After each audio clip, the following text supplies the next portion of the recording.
Bozimo, good morning. Hello, good morning. Great to be here. Merry Christmas to you and all of the wonderful listeners out there. Thank you on behalf of the listeners.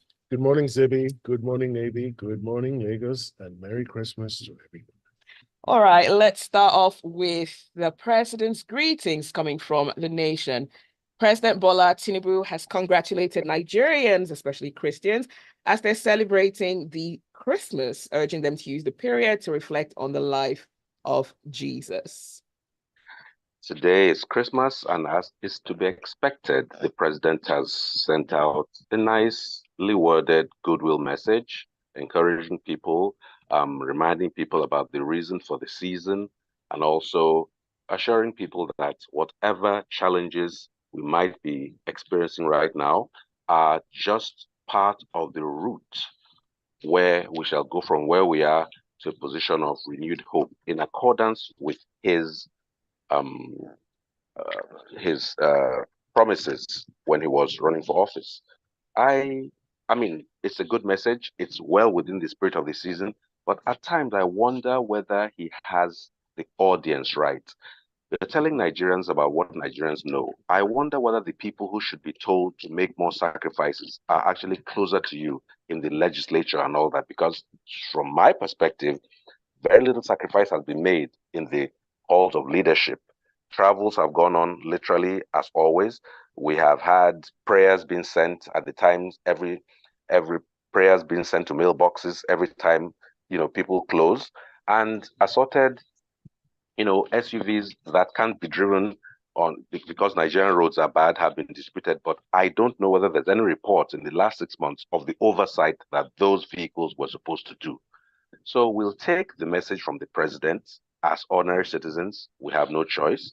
But those who have a choice, those who have an opportunity, those who have the God given opportunity to make Nigeria better should actually listen closely to the words of the message and engage in their constitutional duty to make Nigeria a better place for all.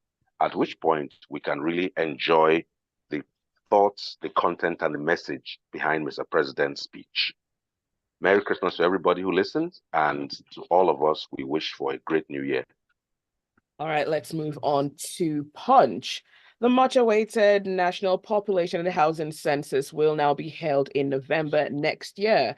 Nigeria has had an estimated figure for quite a while. The last census was conducted in 2006 by the NPC, and at the time, the population was put at 140 million. Mr. C? Okay, so thank you.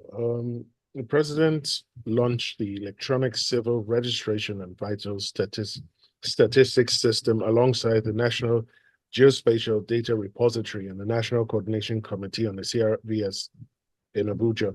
Now, why is this important?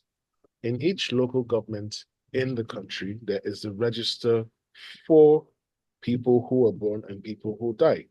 However, it is not exactly clear if there's a coordinated system to taking all that information and update our records. The last census that was officially conducted in Nigeria was done in 2006, and it was beset with so many challenges that census tribunals had to be set up to deal and adjudicate on issues arising from the conduct of that census. So, and that was 17 years ago. Since then, we've been banding and throwing around figures as to Nigeria's exact population strength. At some point, you hear 180 million. At some other point, you hear 200. At another point, you hear 220 or 240 million. So the National Population Commission has now indicated that it would be ready to conduct a census in November next year. Now, remember that a census should have been conducted this year, but was postponed, and then the immediate past president then decided that he would leave the conduct of the census to the incoming administration. Now, why is the census important? It is important because each country needs to know the number of people living in the country and needs to know the breakdown of that population. Why is that important? You need to know that because you need to know what is the portion of your population that is of working age. What is the portion of your population that needs care, like the elders? What is the portion of your population that is young and is in school? When you have all these when you have all this data, you can then adequately plan. You can plan the provision of infrastructure. You can plan your tax policies.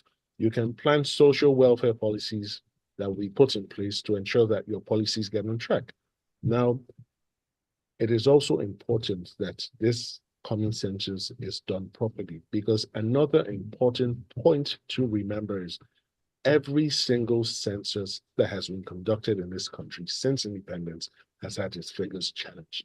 And there is a myth or an urban legend that the population figures attributed to the North are not exactly reflective of the true situation.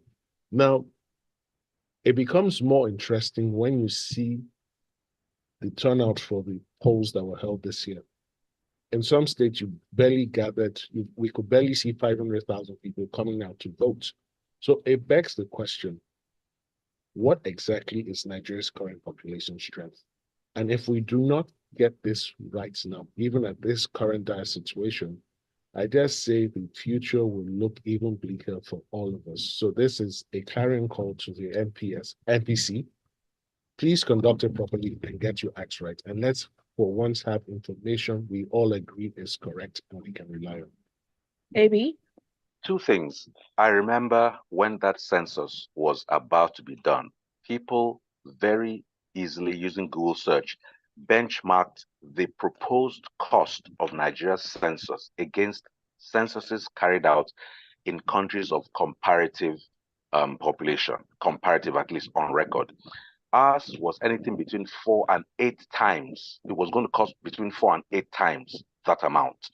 It would appear right there is something wrong. If you cannot even get a reasonable budget to do your census, I cannot trust your figures.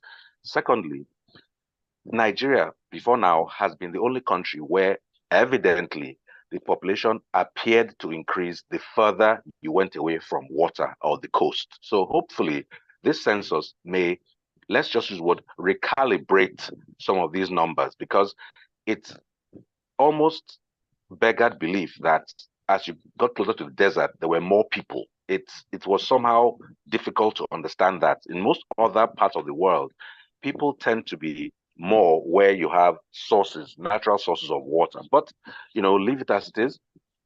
We wait to see what the census will reveal, and we would like a transparent system whose results can be relied on for planning. You also want to know how many people are there so you can plan, and their demography, how are they distributed by age and gender and everything, so you can plan for a better life for them. Let's look forward to a decently conducted census with reliable results. All right, let's move on to the next headline. This one comes from Daily Trust. Nigeria signs updated global radio regulations. Nigeria has joined the rest of the world to sign the Final Act World Radio Communications Congress. To do this happened on Saturday. Now, the WRC 23 constitutes a record of decisions taken at the just concluded conference, which took place in the UAE. Now, two things. First of all, we had what looks like a very reasonable, very focused number of people who went there. We were people like the Minister of Communication, Innovation and Digital Economy, the Executive Vice Chairman of the NCC, the Managing Director of Nigerian Communication Satellite Limited, and some very people who I feel are very relevant were there. But they were discussing the spectrums to be used in case of emergencies and all that. At the end of the day, I just asked myself on reflection, the headline says it all. Nigeria joined the rest of the world. I wonder what aspect, element, or component of these decisions and these technologies and all that actually have any of their origins in and around Nigeria. We sometimes appear to be spectators or just participants for the record, because it's not as if the intelligence and ability are lacking in any form or shape, but we don't appear to have developed them enough, whether domestically or elsewhere. How many patents exist when it comes to the modern technologies and all that? How many patents exist in and around Nigerian or people of Nigerian origin? These should be things we should look into, even if not now. When projecting into the future, Nigeria has to say we must take our place, a place of worth when these matters are being discussed. I looked at it, and honestly, when I think about the fact that largely there is no power in Nigeria, I ask, how can we really say we are participating in all of this? One, there's no light. Your 4G, your 5G, your every G. You are not part of the Gs who are being discussed. So we were there. A very compact set of people went to UAE, I think an appropriate number, but let's really look beyond here, and not in the short term, 5 years, 10 years, in 15 years. Can we take a pride of place when matters of satellites, high-speed internet, vehicular communication are being discussed, or will we go there in 15 years again and sign something that, frankly, we contribute little or nothing to as a nation? Questions for us to consider. All right, let's go on to some messages coming through. Ajayi says, I just hope the government will get things right in the coming year. And Joseph sends a message through: with all due respect, the president and government should be compassionate and selfless, selfless servants to the citizens, not living luxurious lives and telling citizens to be patient and understanding. But there seems to be no sign that they care about the people. You're listening to Freshly Pressed on Smooth 98.1. Do stay with us. The conversation continues.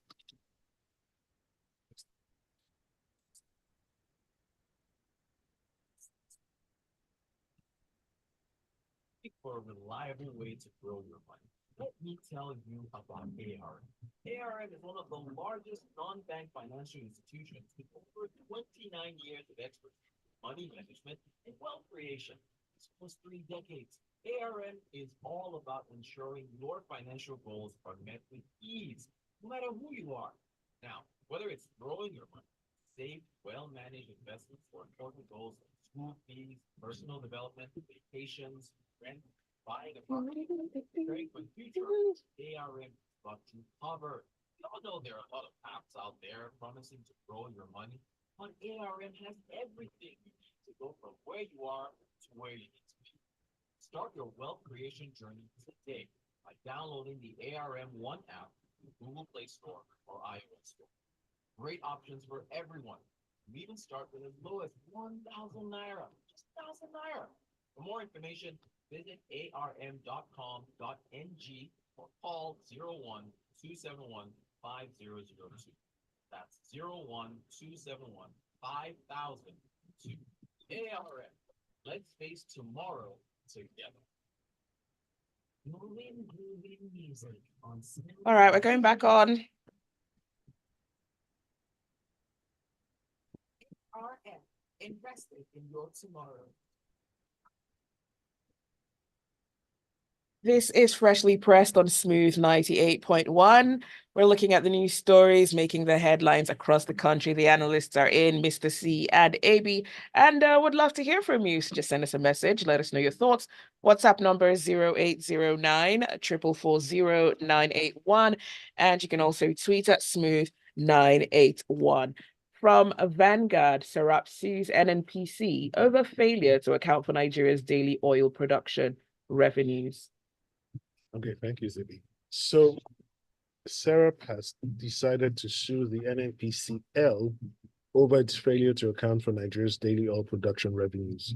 Now, this is not anything new, and this has gone on for a very long time. The NNPC has been less than transparent and accountable properly. So what they do is they file their audited statements out of time and not during the due period. Now, remember, on the 29th of May this year, the current president removed the fuel subsidy. And it was believed then that it was that declaration, the monies that should have been saved or were presumably saved from the subsidy will be plowed back into the economy in one form or the other. Now, it's a real mystery that today we do not know the exact quantity of crude oil we produce on a daily basis. We do not know what we're selling, what's left unsold, and we cannot tell, independently of what the NNPC says, how much we earn in any particular month. So what then transpires is that the NNPC just shows up and says, oh, we're paying X into the Federation account after deducting Y, which is under recovery of whatever term they give for recovering the cost of production before transmitting to the federal account. So SREP now wants that process to be made open and transparent. Now, my fear is this. This problem with the NNPC did not start this year, it didn't start last year, it's been on for like forever. And we've seen with previous administrations that the NNPC has been like sort of a cookie jar for politicians to gain easy access to money. Now, whether the NNPCL will comply with a court order, assuming it's even granted, remains to be seen. But does SREP have a justiciable case? Certainly it does. Now, it's extremely disappointing that it is SREP that is having to take this position. One would have expected that the governors would raise this point. One would have expected that even the members of the National Assembly, who like to refer to themselves as honorables and distinguished gentlemen and ladies, would raise this point. But alas, there's been complete silence from both arms of government, and it remains to be seen how far SREP can go. SREP shouldn't lose focus, it shouldn't be distracted, and they should pursue this case to its logical end. Let's get a decision on paper in black and white, no matter what happens. And this is a clarion call to the legislators. Remember why you were elected into office. You are to represent the interests of the people, not the interests of the political class. And the NNPCL, if you truly still harbor dreams and aspirations of being like Petrobras, by being like the Saudi Arabian oil corporation, Aramco. Thank you, AB. If you truly have harbor those desires, you need to start employing best corporate global practices. And that means you must always be open and transparent about your dealings. But in all of this, it remains to be seen what will happen, because NNPC cannot sufficiently explain what is going on without reference to the massive oil theft and whatever steps it has taken or been unable to take. So it's a very giant moving fluid mix. And I dare say the interests that are locked into that sector will frustrate this effort, but nevertheless, it's actionable. AB? May I posit that NNPC is unable to report the amount of oil produced because NNPC doesn't know. I have theorized before that Nigeria is not an oil-producing nation. Nigeria is a nation that looks on like at a live action movie while foreign interests extract and produce the oil, then report to us what has been extracted and take boats out of this country. If you remember, in the last administration, President Buhari said something that I thought was very smart. He noted that some ships would leave Nigeria's shores ostensibly with 50,000 barrels on board. They would go in a straight direction to a country abroad and offload 60,000 barrels. And he said, look, let's do a simple Excel spreadsheet. I don't know whether Buhari said Excel, but let's do a simple calculation where you compute that difference and those countries are owing Nigeria that difference. I don't think anything ever came of it. My point is, in many cases, I theorize that the people in the hierarchy of our oil production sector enjoy the fruits, but are not trying to apply the responsibility of being that high. I mentioned Aramco because I remember a video that went viral some years ago where they said they can trace every single cup, not barrel, not ship, every single cup of oil from the wellhead into the tanks of cars across the world. They have this central system where they can track everything. That is the height of accountability. And you know that they produce 58 billion times more oil than we do. So we have no excuse to need a SREP to bring up such a case. I'll just put this finally. When the history of Nigeria is written, SREP should have a high rating because they have consistently pointed out obvious gaping flaws and gaps in information and tried to use the law to address them. Now, let's ask our legal system what it's doing. In this case, as usual, no date has been set for the hearing of this case. So only God knows whether a date, because judges have amazing discretion. If they don't accept the case, I don't know, Mr. C, you can tell me, if the case is filed but is not tabled, whatever the word is, it might just lurk in the background. But SREP, kudos, and SREP is doing a yeoman's job. Like you say, that oversight should be carried out by our legislators. But what are they doing? They're getting prayers. Okay, so very quickly, so the way it works with the court system is when you file a case, it goes to the administrative judge who then assigns it to a judge who will hear the matter. So the courts are currently on vacation, Christmas vacation. They should resume sometime next week. And then let's pray that people, so when you file your case, they wait for the other parties to also file. So when all the papers are in, then the administrative judge assigns it to a judge who will then, for the federal high courts, will assign it to a trial judge. But for the state high courts, will assign it to a judge who will hear the pre-trial conference. And when he's done with that, after 3 months, 3 additional months, he then sends it back, the file back to the administrative judge, who then assigns it to a trial judge. But I believe this is going to the federal high court. So this is December. All the things being equal, we may not have evidence being received in this case till about September, October next year. Okay, here's the question. This is this case. For all the cases that SREP has filed before, how far, really, because I'm talking about this case just on this matter, but SREP is known to file cases. How far? It's almost as if they do the work, they bring it up, but it seems to fade into the limelight. But not to dwell on the issue. You are right. No. You know the system. But just put this out there. I am aware of a number of cases SREP has actually won, and maybe I should start putting together a compilation of those cases so that people. That would be great. Okay, that would be and great. I'll put it up on my timeline. All right, Awesome. Let's go on to Vanguard. Federal Ministry of Health and Social Welfare, in partnership with the UNFPA, has orchestrated a family planning innovation spotlight in Abuja. This is in an effort to tackle the need for solutions in family planning. Yes, family planning has created, in some cases, some controversy. Some people say, oh, all children are from God, they're a blessing and all that. But there can be some correlation, not causation, but correlation seemingly between family sizes and economic outcomes. If you look at a list of the top 10 family sizes, Senegal tops the list. You have other countries like Pakistan and Nigeria as number 9. In that top 10 list. And you find a lot of the countries don't necessarily have very great economic outcomes. And conversely, on the other side, a lot of the European, countries have very small family sizes. And you can see, at least to an extent, the economies are relatively better. Senegal is number 1, Sierra Leone is number 2, Gambia, Pakistan, number 5, Guinea, Mali, Benin Republic, Cameroon, Nigeria, Samoa is the end of the top 10. Zambia follows. So you find a lot of these countries that have larger family sizes are not necessarily beacons of economic excellence.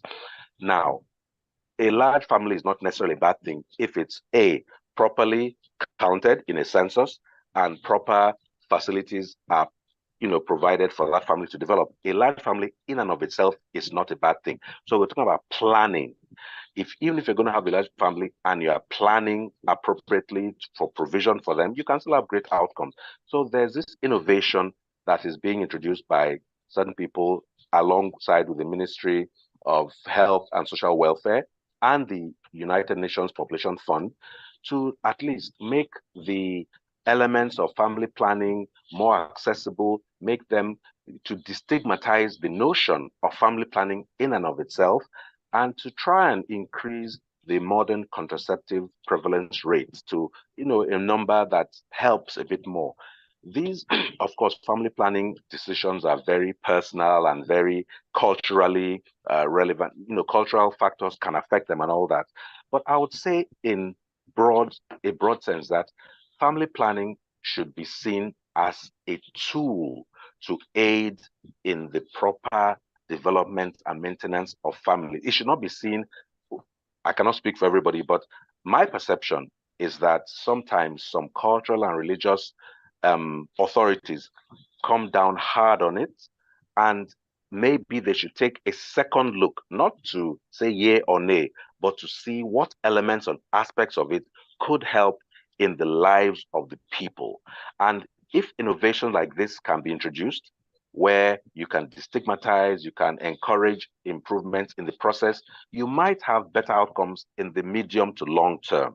So this is just an announcement about these innovations, and to the extent that they can be deployed, we can have in a future family planning summit, you can have more information available to people, and people can now reap the benefits of this innovation.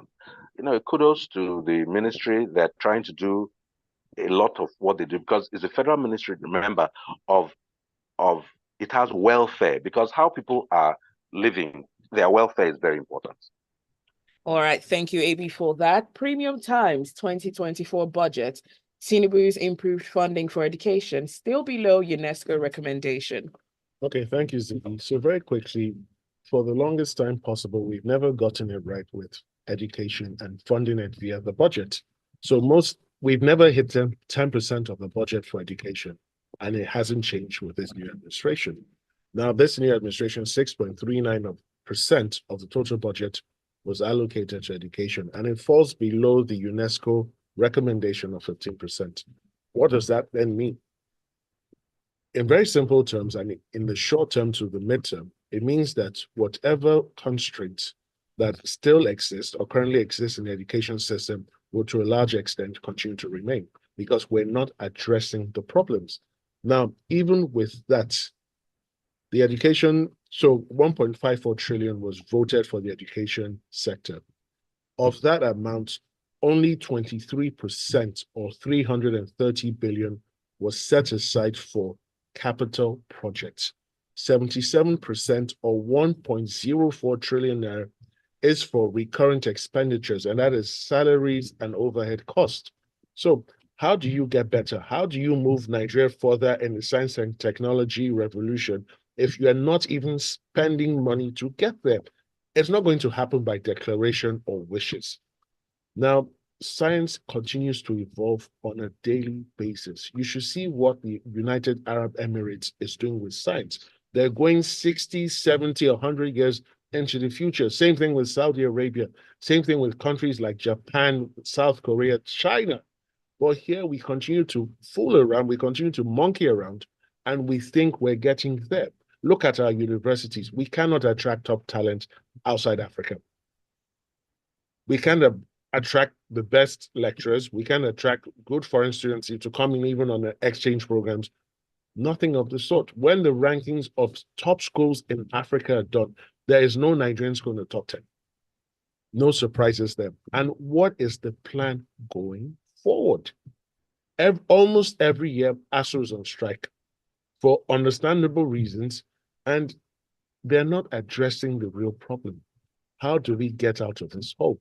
One important thing to take away from this budget, they set aside the sum of 50 billion naira for the takeoff of the education loan program. Whether that amount will be sufficient even in the short term remains to be seen. Remember that we've been told that fund will start or commence operations in January next year. All right, Shegun says, Nigeria urgently needs serious and honest family planning programs that could enlighten the citizens. And that is it for Freshly Pressed this Christmas morning. Thank you for listening. Thanks for your messages. And of course, special thanks to our analysts, Mr. C and AB, for joining us on the show this morning. Thank you. The pleasure and privilege of mine. Join me at AB Bozimo. Let's discuss any of them further. Have a wonderful Christmas day. Thank you for having me. Merry Christmas to everyone. I'm Monsieur C on all social media platforms. Let's pick up the conversations. All right, that's it for Freshly Pressed. Do stay with us. There is a lot more to come on the Smooth Breakfast.